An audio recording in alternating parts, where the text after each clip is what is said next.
I hear almost every day that it does not matter what Donald Trump says or what he does. Doesn't matter how bad it is, how offensive. His supporters don't care and they will not change their opinion of him, which I understand why people might think that, but I and TYT are interested in data, and so we have collected it, or at least we'll analyze it today.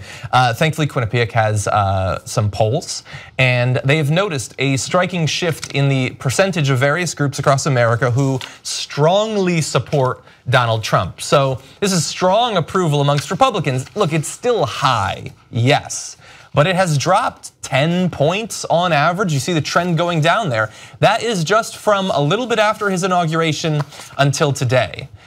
So look, Republicans are gonna like the Republican president. Nobody's that surprised by that, but a 10-point shift does matter. But let's jump to the next one. Whites without a college degree, the sort of people that we theoretically think are always going to love Donald Trump, dropping from 45 to 35. Again, 10 points and a significant percentage of whites without a college degree. If you jump to the next one, you're gonna see two here. White men, white women dropping amongst both. He's still higher amongst white men. And yes, there are still women in this country that strongly support him. I don't entirely know why, but it is continuing to trend down just over 4 months. Now, if you see all voters in this next one, wow.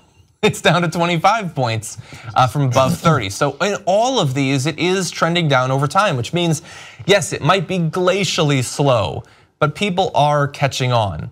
And while those people who no longer strongly support him still probably support him, they might be less enthusiastic about talking about him, donating, showing up to vote, and that matters. And we're just 4 months into this trend so far. I think that's a really good point, the last point that John's making, because it's easy to say on a poll, well, I don't approve of the guy as much. I mean, that seems demonstrably clear that life, at least based on some of the things he's articulated, is going to get worse for many of those groups that we just saw. Having said that, how does that really, okay, now you're on a telephone poll or internet poll or however they do it. I think it's generally telephone at this point.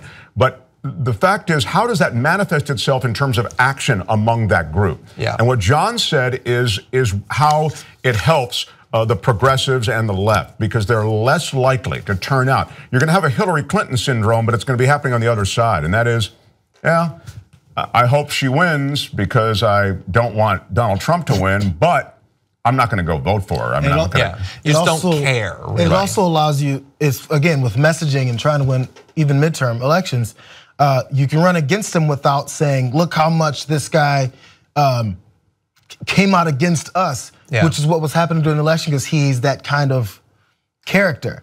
So now there's people who feel let down, as we saw the same way that the trend is going down.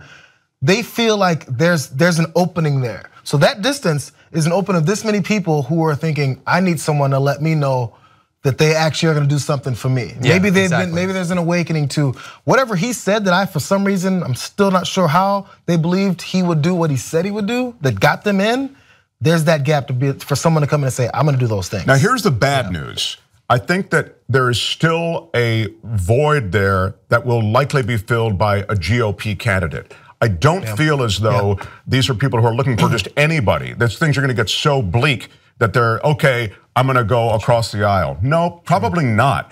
I think what it does is it opens the door for another GOP candidate or for another GOP opportunity. I mean, there are others on the bench. For primary? Yeah, exactly. Well, some people say that John Kasich might try to do that. I think that the odds are always against anyone who tries to primary their own party's sitting president. That's always gonna be difficult.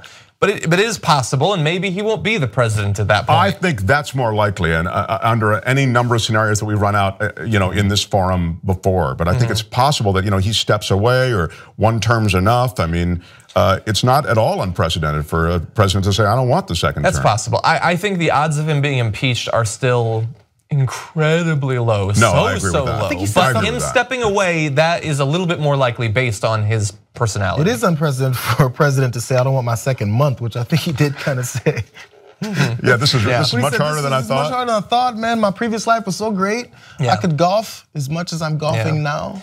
And so at the same time that the strongly approve is trending down, if you look at strongly disapprove for a lot of these groups, that's also shooting up. I mean, it's hit almost 90%, I think. Yeah, you're seeing there.